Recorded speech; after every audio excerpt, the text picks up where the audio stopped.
Hey everybody out there in the internet world, Chris and Mike here, and welcome back to another Indies comic book review. The books we are reviewing in this episode were released on March 5th, 2014, and Mike, this was a short week.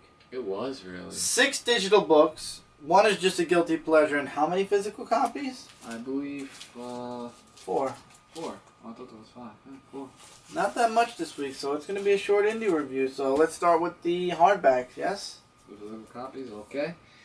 Let's start with some Zenescope Comics. Age of Darkness, Grim Fairy Tales, issue number 95. Things are really building up in Grim Fairy Tales. Yes. 5 more issues until 100. I have an itchy ear today. Yeah, I can't wait till it hits 100. So it starts off with this old guy who is in a prison right here. This is who he looks like, by the way. And he talks about his days years ago where he talks to the goddess, or the queen, I should say. And he wanted to get... That's death, isn't it? Or death, or something like that. And he wanted... immortality, but instead, like, she gave him something else in a vessel that he could basically never die, but there's more to it than that. And so with all this immortality, he goes through lots of quests, as well as doing other things. I'm trying to find his name. Koche, or Kochi, the Undying, basically, was his immortality name. The demons find out about his immortality, and he goes to meet up with them. The artwork is just really amazing. Like, I love the artwork in this comic book. So, he's just saying... like, he tells them how he could use power to rule over the realms and everything. And then there are these 4 people, which are shown right here, who wants to take him into justice because of basically so much immortality that he used. And if you want, you could read more in the book. Are they the Realm Knights? No. No. But you could read more about it in this comic book. So... the demons who were on Koche's side actually break in, and he uses his sword to kill one of the guards, and then he gets released. And then Sela, who is shown in this page, she has a mission that she has to go on. Against Baba Yaga. Yeah, against Baba Yaga. And with her is Helios, and she must stop... her harness of power, because in the next page it explains the day before how somebody's not on her side exactly. Basically, and she has an interesting plan to let's just say kill 2 birds in 1 stone. So that was really an interesting read from Grim Fairy Tales. So definitely something you should pick up. Actually, it was a really amazing story. I can't wait to see what's more to come. I didn't read this one. So. I did. As well as this Zenescope comic book of Grim Fairy Tales presents Tales from Oz issue number 3. Basically, this is the origin of Scarecrow before a regular human became the Scarecrow. And I was aware that I didn't read issues 1 and 2, but basically it tells you what happens and... where these 2 witches avenge their mother, Zamora's way of taking over the land of Oz. And, what was his name? Bartleby is telling everybody how the witches were going to give them loyalty if they yield to them, meaning that they pledge their alliance to them. Some agreed, some didn't agree, and who didn't see this coming, they just came and wound up killing them. By the way, here's some artwork, which looks really amazing as well. And they didn't kill Bartleby because the witches wanted him alive, so he goes back and finds Tessa, who is the love of his life's parents, dead, but Tessa's alive. Meanwhile, the witches come back. They mainly disposed of both of them by removing their brains, burning Tessa, as well as Scarecrow, and he just... Well, they didn't burn Scarecrow. He just said that, I will avenge you for what you did. And then there's this Good Dog Part 3 featuring Toto, where basically, like, he's on a... They send a dog on a mission, which the artwork stayed the same. At least in my opinion, it looked like it stayed the same. And basically, that's the whole thing. Basically, just to do some stuff and to bring hope again. There's a larger battle that has come to be, so to say. So, out of these two books, like, they're both excellent. The Grimm Fairy Tales as well as The Land of Oz. But if you haven't read issues 1 and 2, this definitely could give you more or less of what happened. Well, that's why I figured you got it, because Zenescope is really good at telling you what happened last time. I was going to say that. I liked how they really do that, because you won't fall too behind on what happened. Alright, we're going to Vertigo now, of Hinterkind, issue number 6. Is this Vertigo DC? Yeah, it's Vertigo. Just Vertigo. Oh, Vertigo? Okay. DC owns Vertigo, but it's Vertigo. Oh, okay. Because I heard that this was Vertigo DC from some people. Yeah, DC owns Vertigo. Vertigo, yeah. I didn't really understand what they were talking about. So still its own company, though. Yeah, so in this comic book, it starts off where after the bomb effect, Prosper and her grandfather are alive, and they have to find other people, where he sends Prosper out to tell all the other people about the facility, while in California, Teresa wants, her daughter Teresa wants her to be the shield of the mother, and there's like a whole big battle that happens, and something else to the door. If you want to find out, definitely read the comic book. Let's just say it didn't end so well. Here's some artwork where Prosper meets up with John Hobb again, even though he betrayed the team. But she's going to need him because later on in the book, Dr. Asa, who is Prosper's grandfather, meets up with Starla and the gang, and since now they met with him, like, he's basically part of them since they saw him. So Prosper witnesses that Starla is taking Dr. Asa, and she asks John to help her out with everything. And I guess they're going to be a team for a while until he's probably going to betray the whole team again. And Angus wasn't in this book, which I'm really surprised. So maybe he's still buried in the debris. Who knows? And then there's this thing at the end where there's 2 new characters. Basically, they're like captains of the ship, and the whole thing, like, the world is ours, like Crime Syndicate from DC moment there, but all villains are like that. And I guess we'll find out more in the next issue of Hinterkind. So it's really picking up very nicely. I will say so for that. So really up to you guys if you want to pick this up, if you're reading Hinterkind like I have, and if not, then you won't. And final physical copy for the physical copy wise of Archie Comics Mega Man issue number 34, with an exclusive first look at Mega Man X. Personally, I thought Mega Man X was going to be the only I questioned Mega Man X. Really? Like in a...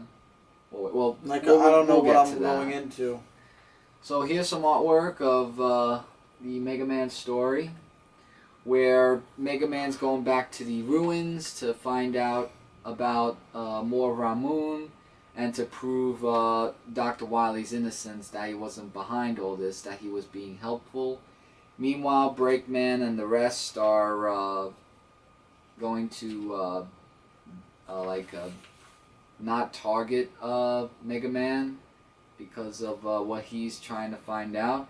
And Shadow Man actually makes an appearance in this comic book, where he was going to attack Mega Man, but then Breakman stops him from doing that, and they will, like, he, Shadow Man threw the first shot. They just wanted to talk to him of, you know, about Ramoon, like they're telling him that Mega Man destroyed him, and they didn't want to lose him to Mega Man because Mega Man's very powerful and all that. And you can read more about it if you read this comic book in the Mega Man comic.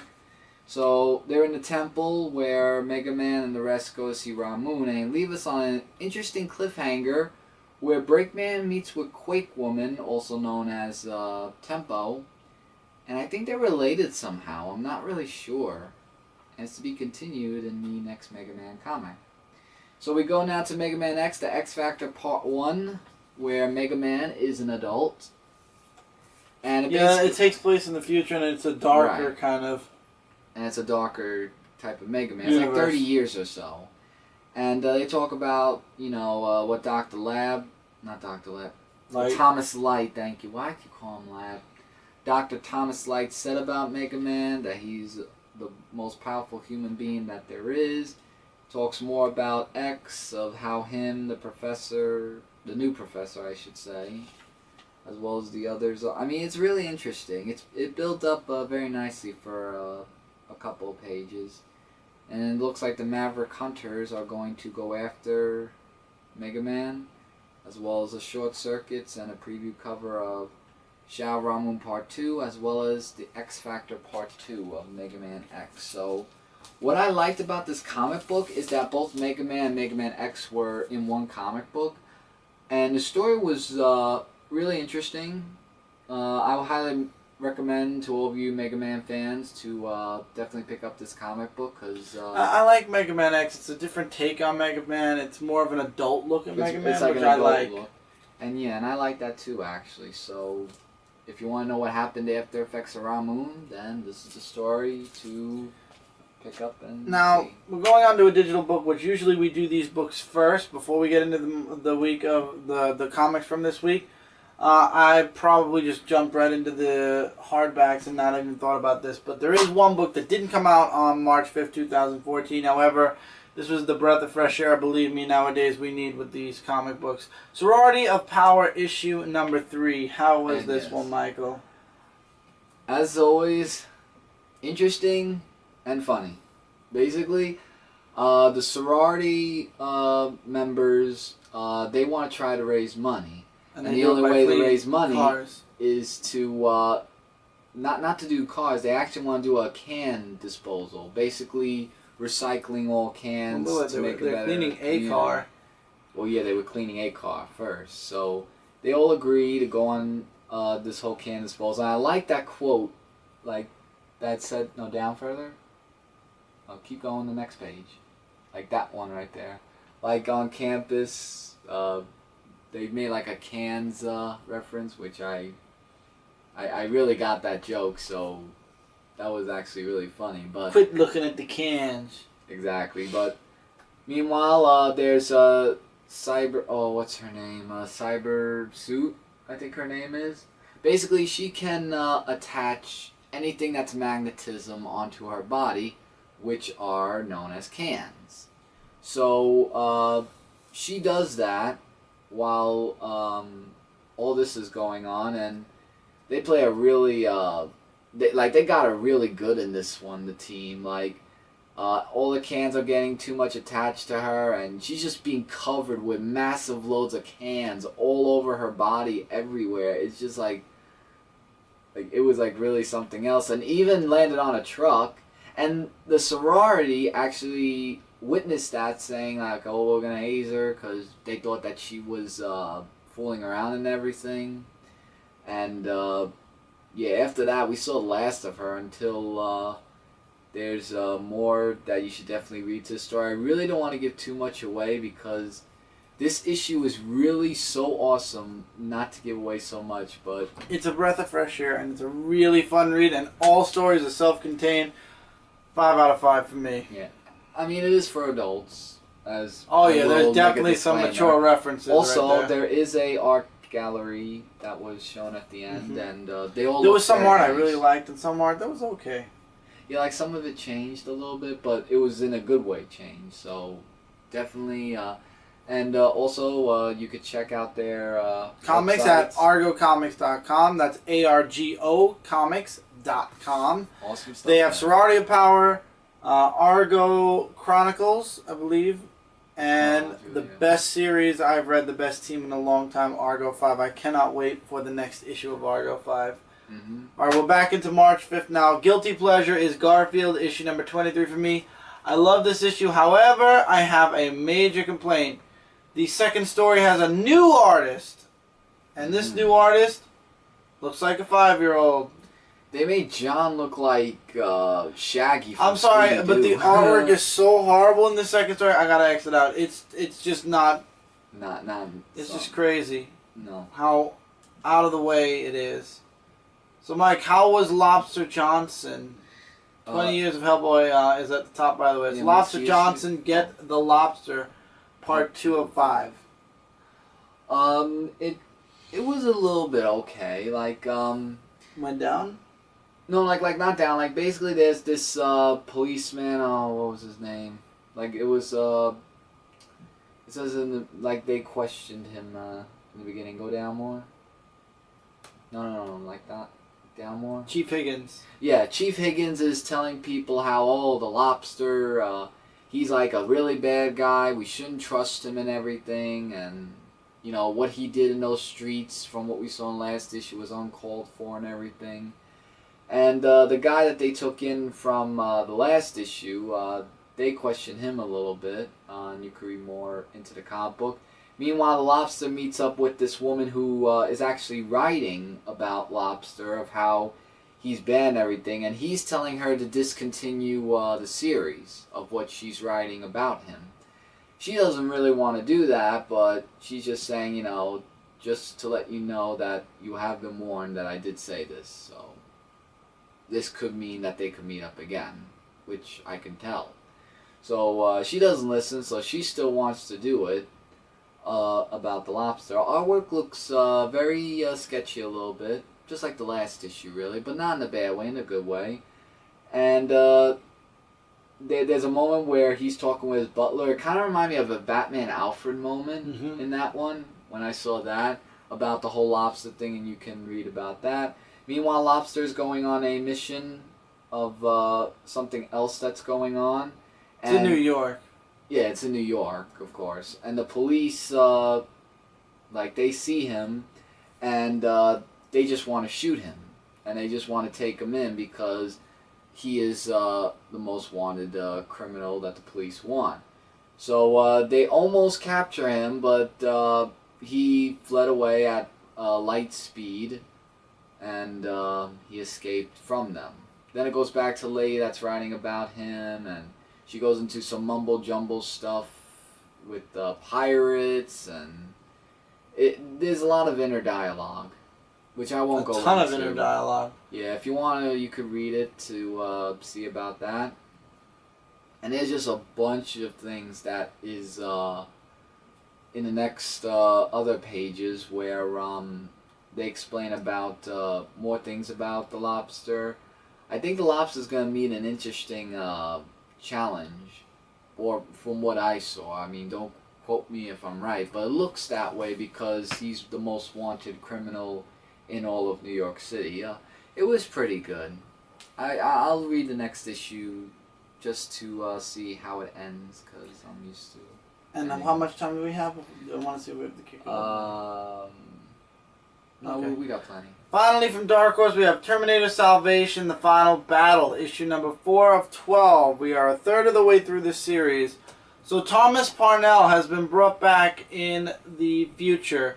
The Terminators are still tracking down the Thomas Parnell in the present, but in the future, Thomas Parnell is brought back in a Terminator's body, basically. His mind is melded. And he becomes the Terminator. He becomes a Terminator, and then we find out also Dr. Kogan is a Terminator. And don't forget, her mind they work was also with put into it. And don't forget, they work with Skynet Network still. Right. It still exists. And for those of you that don't know about Skynet, also we get to see Kyle Reese. Yes, I was for going to a mention panel. That was very nice. Also, we get to see the birth of Skynet its awareness and everything else, because Thomas Parnell actually reaches into Skynet to answer all of his questions, basically. And then when it comes to, basically, he has powers over all of the Terminators.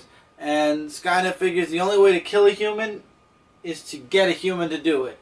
And Parnell basically is a murderer. He's murdered millions of people. So now he's leading the Terminators, which are going against John Connor's faction right now. So now the Terminators have the mind of a human being controlling them, as well as the fake body. The artwork is really nice. It gets really bloody towards the end. And at the end of this issue, it kind of leads into what happened in Terminator 1 with Kyle Reese and the T-500, or the T-something. Yeah, I read that. I thought it was... the T-800, I'm sorry. It's really amazing how they built it up, the series to be definitely like that. Rogue Trooper, number 1. Now, there were 2 number 1s that came out of IDW this week. Yes. You chose Rogue Trooper, and I don't blame you. I wasn't too much of a fan of the other artwork. Rogue... Yeah, what's it about? It talks about where he goes by the name of 7-5, whatever numbers were, and he was the last man that survived off of an island of his own kind. So he's just going out, and he has also things that talk to him from his dead brothers, the backpack, the hat, and other gears. Interesting. Yeah, it is very interesting, though. I really liked how they built up this character. And there's someone who joins along with him who really couldn't keep up with his stature because of... like, they still teamed up. He didn't kill him or anything. Like, there's just these people who want to kill him because he is the last kind on the planet. He's almost the last of his kind. kind. Well, almost the last of his kind, but from what I heard in the comic book, he was the last of his kind. So, so lots of action-packed with him and the commander, I think Bagman, he codenamed him. I'm not sure. But, yeah, they work together as they're fighting alongside each other against them. And at the end, this is where it got really interesting.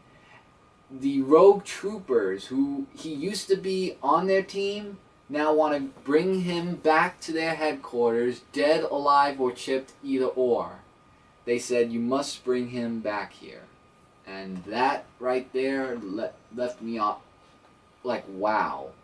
Like, their own team wants him to come in for, like, dead or alive. So it could mean good or bad things, but it's something tells me it's leading to bad things, but I definitely got to see how it's going to continue after that.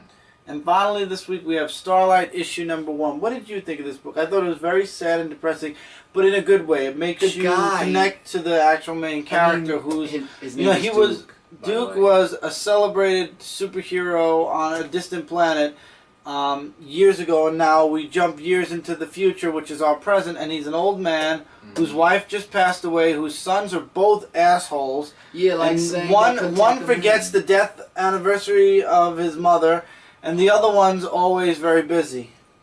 Which I couldn't even... And they did talk about... There are flashbacks. There are flashbacks, I was going to say that. And I really felt bad for Duke. And there's these kids and even make fun of him. You know, I read this book and I was like, this guy, I mean... You know how when you feel so bad about... Oh, and by the way, before I get to that sense, there is a thing at the end where they don't want him to go home on another planet. Yeah, the princess wants him to stay, and because he says he can't because he has a sweetheart back home, basically his wife. Yeah. I mean, I just felt like I wanted to go in that comic book and, you know, just tell him that, you know, things are going to be fine. But actually... At the end of the issue... Like, after I thought of that... Someone actually comes in and pays a little bit of a visit to this guy, to Duke actually, and I think they know each other. Probably maybe, because of the way, because how does he know him or everything? This definitely is shaping up to be an awesome series. I'd definitely say about 3.5 to 4 stars. I'm really liking how this relationship was. I feel very bad though for him. It's very depressing. It is the way his life is. His wife died. His children are assholes, like I said. His 2 children. Yeah, one is not hardly around, and the other one forgets things. Yeah, and the anniversary saying like, "Well, I hope you didn't go through any trouble." And then he had the whole, and he had the whole thing set up. I'm like, set up. oh, like you just feel it, you know. Yeah, you feel the bad. You feel the bad. I really felt bad for him, you know. It's the way I feel about characters in comic books. We all do, us readers. That's the way we are. So with that, guys, that's it for this indie review. It's a short review. We're exhausted. It's late, and we didn't have too many books. Feel free in the comments below to let us know what you guys think of the books we reviewed in this episode. Like, dislike, agree, disagree. If there aren't books or a series that we are not reviewing that you'd like to see us review, feel free to leave a recommendation in the comments below. All of your comments will be heard on this coming Friday's weekly comic book haul. So for those of you that have questions, they will be answered on there. And your comments will be heard and mentioned on the Friday haul as well. And also, do not forget to check out Comic Related and ComicFrontline.com because together we are your number one source for comic related. Together we are your number one source for comic related news, reviews, and a whole bunch more. I was going to say that. I beat you. You're welcome. Yeah. And if you enjoy what you see here, I do 3 videos a week: the weekly comic book haul, the indie review, which you're watching now, and then the comic review. If you're not subbed, please do. This way I'm in your sub box and you don't miss out on a single one of those 3 videos each and every week. Yep. Usually my videos go up from Saturday through till Monday. Saturday is the haul, which I record on Friday. Sunday is the indie review, which I record obviously on Saturday. And then finally on Monday morning is the regular review, which I record on Sunday night. Yeah, and before I forget, which I forgot to mention, the Sorority Power issue, I give it 5 giggity goo stars. Forgot to mention that. You and your cans. It's giggity I would goo highly reviews. recommend you guys check out Argo Comics. Awesome Definitely. comic books. I cannot wait for the next issue. I can't of wait to Argo read next 5. issues from them. It's really amazing. So until next time, everybody, keep reading, keep collecting, and we will see you guys on the next review. Take care, everybody. Later, guys.